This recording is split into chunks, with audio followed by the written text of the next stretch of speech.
Hello everyone, welcome back to my channel home wise by Leena. जैसे कि आप सब जानते हैं कि किचन को सुंदर तरीके से ऑर्गेनाइज करने के लिए आपको उसे टाइम टू टाइम डीक्लटर करना भी जरूरी होता है। इससे आपका किचन और भी ऑर्गेनाइज रहेगा और साथ में इसी बहाने आपके किचन की डीप क्लीनिंग भी हो जाएगी। तो आज के वीडियो में आप देखेंगे कि मैंने किस तरह से स्टेप बाय स्टेप अपने किचन को डीक्लटर किया है और रीऑर्गेनाइज किया है। तो ज्यादा वक्त ना लेते हुए शुरू करते हैं आज का वीडियो।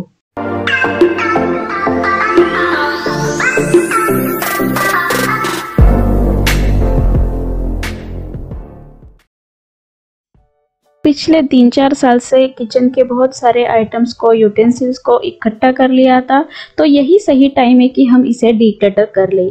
इसीलिए मैं आपके साथ कुछ टिप्स शेयर करूंगी आपके किचन को डीक्लटरिंग और ऑर्गेनाइज करने के लिए। वे बहुत ही इजी और बहुत ही लेस एनर्जी कंज्यूमिंग टिप्स है। अगर आप डीक्लटरिंग करना चाहते हैं तो मैं सजेस्ट करूंगी कि आप अपने किचन को पूरी तरह से पहले खाली कर लें। इसीलिए मैंने किचन को 2 सेक्शन में डिवाइड कर लिया है। ये है पहला सेक्शन किचन काउंटर टॉप वाला सेक्शन और दूसरा सेक्शन है किचन कैबिनेट वाला सेक्शन। इससे एक फायदा होगा कि पूरे पोर्शन को आप पूरी तरह से क्लीन भी कर सकेंगे और आपको ये देखने के लिए थोड़ा सा ओवरवेलमिंग लगेगा, लेकिन ट्रस्ट मी, ये जो स्टेप है ये डीक्लटरिंग के लिए बहुत ही इफेक्टिव है। डीक्लटरिंग से जो भी आज आप यूटेंसिल्स ज्यादा यूज नहीं करते हैं उन्हें आप डिस्कार्ड कर सकते हैं या किसी को डोनेट भी कर सकते हैं। डीक्लटरिंग से ना केवल आपकी जो स्टोरेज स्पेस है वो इंक्रीज होती है, बल्कि जब आप फिर से अपने सामान को किचन में रीऑर्गेनाइज करते हैं तो दूसरा जो नया सामान आप लेकर लेना चाहते हैं तो उसको रखने के लिए भी स्पेस अवेलेबल हो जाती है। इसी वजह से किचन यूटेंसिल्स को आपको यूज करना है या डिस्कार्ड करना या किसी को डोनेट करना है, ये इजी प्रोसेस हो जाएगा आपके लिए। इसके बाद जो भी पोर्शन आपने खाली किए उसे थोड़ा सा क्लीन कर ले, अंदर से बाहर से पूरी तरह से अच्छे से क्लीन कर ले। इससे जो भी धूल मिट्टी यहाँ पे जमा हो जाएगी वो साफ हो जाएगी, क्लीन हो जाएगी। फिर उसके बाद आप ऑर्गेनाइजेशन करना स्टार्ट कर सकते हैं। वैसे ही मैंने काउंटर टॉप वाला जो नीचे वाला सेक्शन है जो कि पूरा ओपन है, इसको भी मैंने अच्छे से साफ कर लिया है। पहले मैं फूड स्टोरेज बॉक्सेस को इस ओपन बास्केट में स्टोर करते रहती थी, लेकिन बास्केट ओपन होने की वजह से और साइज भी स्मॉल होने की वजह से मैंने अभी इस स्टोरेज बॉक्सेस को स्टोर करने के लिए लीड वाली जो रेड बास्केट आप देख रहे हैं इसका इस्तेमाल करने वाली हूँ। अगर आपके पास भी मेरे जैसा ओपन किचन है और आपको भी ऐसे स्टोरेज बॉक्सेस स्टोर करने हैं तो मैं सजेस्ट करूंगी कि जो लीड वाली बास्केट आती है या बॉक्सेस आते हैं इसका इस्तेमाल करना आपके लिए बहुत ही बेनिफिशियल रहेगा।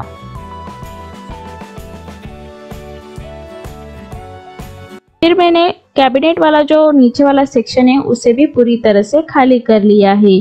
जो भी मैं एक्स्ट्रा यूटेंसिल्स यहाँ पे रखती थी उसे भी मैं पहले खाली कर लूंगी, फिर उसके बाद में उसकी साफ सफाई करूंगी।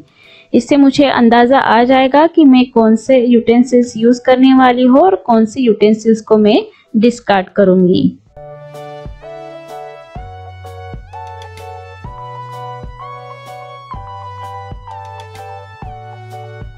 उसके बाद मैंने सारी चीजों को डिवाइड कर लिया है। जैसे कि आप देखेंगे क्रॉकरी यूनिट में जो ग्लासेस या पेंट्री के लिए जो ग्लास जार्स, स्पाइस रखने के लिए जो ग्लास जार्स यूज करती हूँ उनको मैंने अलग अलग सेक्शन में डिवाइड कर लिया है। वैसे ही जो यूटेंसिल्स है उनमें प्लेट्स, बॉल, बड़ी पतीले, छोटी पतीले, कढ़ाई, इनको भी मैंने अलग अलग सेक्शन में डिवाइड कर लिया है ताकि मुझे जब भी इन्हें ऑर्गेनाइज करना हो तो मुझे आसानी हो जाएगी।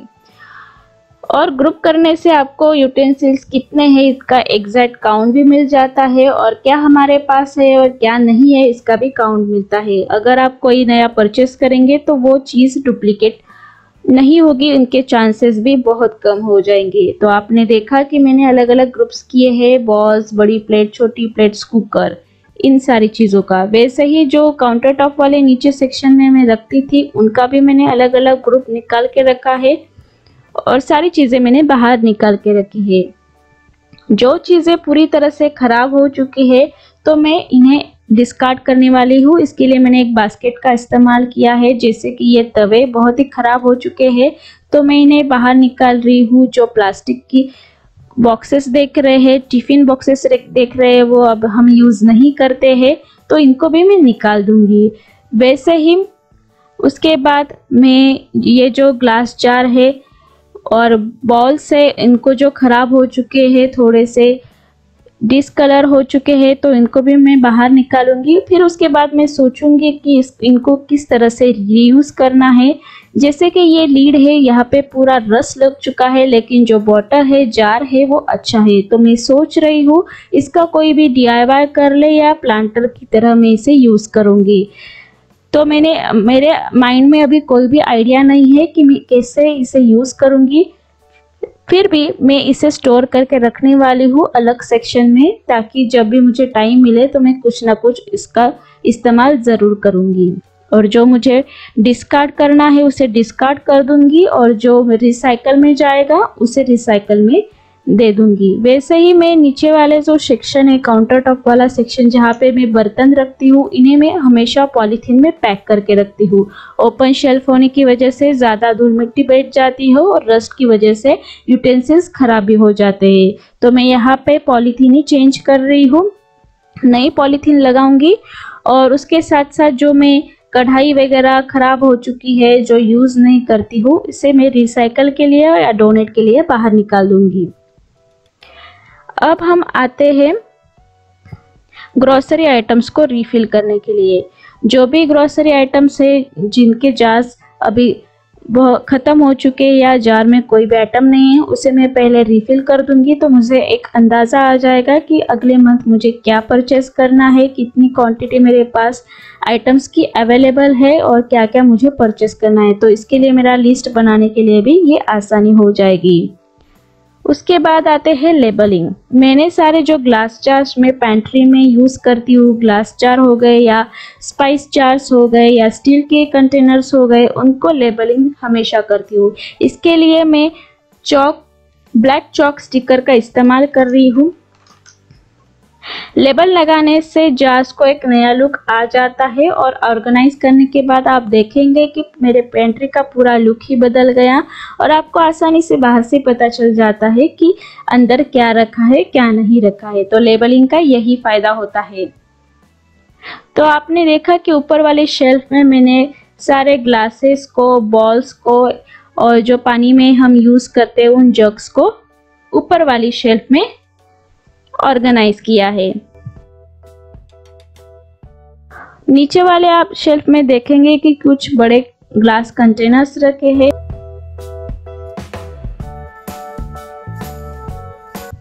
यहाँ पे मैंने स्पाइसेस को अलग अलग कैटेगरीज में रखने के लिए अलग अलग डिजाइन के और शेप के ग्लास जार्स का इस्तेमाल किया है। और कंपार्टमेंट की स्पेस यूटिलाइज करने के लिए, यानी वर्टिकल स्पेस यूटिलाइज करने के लिए, पीछे यहाँ पे हाइट देने के लिए ये कार्डबोर्ड बॉक्सेस मेरे पास थे, उनको रख दिया है ताकि जो लास्ट वाले ग्लास जार है उनको एक अच्छे से हाइट मिल जाए।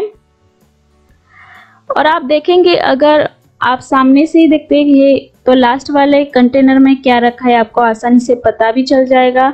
अगर आपको कोई भी कंटेनर लास्ट वाला निकालना हो तो आगे या पीछे का कोई भी निकालने की ज़रूरत नहीं है।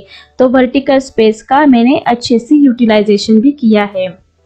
इसके बाद किचन में छोटे मोटे आइटम्स जैसे टूल्स हम यूज़ करते हैं, ग्रेटर हो गया या चॉपर हो गया या चिमटा हो गया, जो एक्स्ट्रा चीज़ें हैं हम बहुत ही कम बार यूज़ करते हैं, इनको मैंने एक प्लास्टिक बास्केट में ऑर्गेनाइज किया है। इससे क्या होगा, जो भी मैं रेगुलर में यूज़ होने वाले आइटम्स को इनके साथ ये मिक्स नहीं होंगे और अलग से इन्हें ऑर्गेनाइज करने की वजह से स्पेस का भी सेविंग होगा। उसके बाद ये नीचे वाला शेल्फ है, ये मैं इन चीज़ों को रखने के लिए यूज़ करती हूँ, जैसे कि एक्स्ट्रा कढ़ाई, एक्स्ट्रा प्लेट, जो कि हम बहुत ही कम बार यूज़ करते हैं। जब भी घर में पूजा होती है या कोई मेहमान आते हैं तो ज़्यादा यूटेंसिल्स की आपको बहुत ज़रूरत होती है, उसी टाइम हम इन्हें यूज़ करते हैं। तो इसके लिए मैंने एक स्पेशल डेडिकेटेड कैबिनेट बनाया है। इसका एक कंपार्टमेंट मैंने दिया है कैबिनेट का, इन सारी चीज़ों को ऑर्गेनाइज करने के लिए, क्योंकि ये डेली में यूज़ होने वाले यूटेंसिल्स के साथ मिक्स नहीं होते हैं। कैबिनेट के नीचे वाले सेक्शन में हम सबसे पहले स्टील के कंटेनर को अरेंज करेंगे, फिर उसके बाद आगे की तरफ मैंने कुकर को रखा है। अगर आप ऐसे ही अगर कोई स्टील के कंटेनर्स यूज़ करते हैं, जैसे कि पतीले हो गए या बॉल्स हो गए, वो एक के अंदर एक जाने का सेट लीजिए, ताकि अगर एक के अंदर एक चले जाएंगे तो उनको रखने के लिए भी स्पेस की कम लगेगी और दिखने में भी अरेंज लगेगी। बहुत कम स्पेस में आप बहुत सारे यूटेंसिल्स आसानी से अरेंज भी कर पाएंगे। ये किचन काउंटर टॉप के नीचे वाला शेल्फ है, जो डीक्लटर और ऑर्गेनाइज करने के बाद कुछ इस तरह से दिखता है।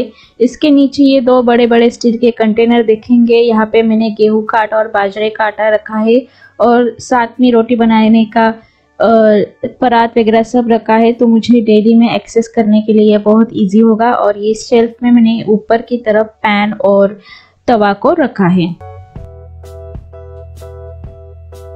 ऑर्गेनाइजेशन के लिए बास्केट्स का या इस तरह की शेल्फ का यूज़ कर सकते हैं। जो भी आप एक्स्ट्रा ग्रोसरी आइटम्स होते हैं या स्नैक्स आइटम्स होते हैं, उनको भी रखने के लिए आप इस तरह से अलग अलग शेप के और साइज़ के प्लास्टिक बास्केट का इस्तेमाल कर सकते हैं एज अ ऑर्गेनाइज़र। बास्केट का यूज़ करने की वजह से अगर आप इन्हें ऊपर वाली शेल्फ में भी रखते हैं तो इसे निकालना और रखना भी आसान हो जाता है। तो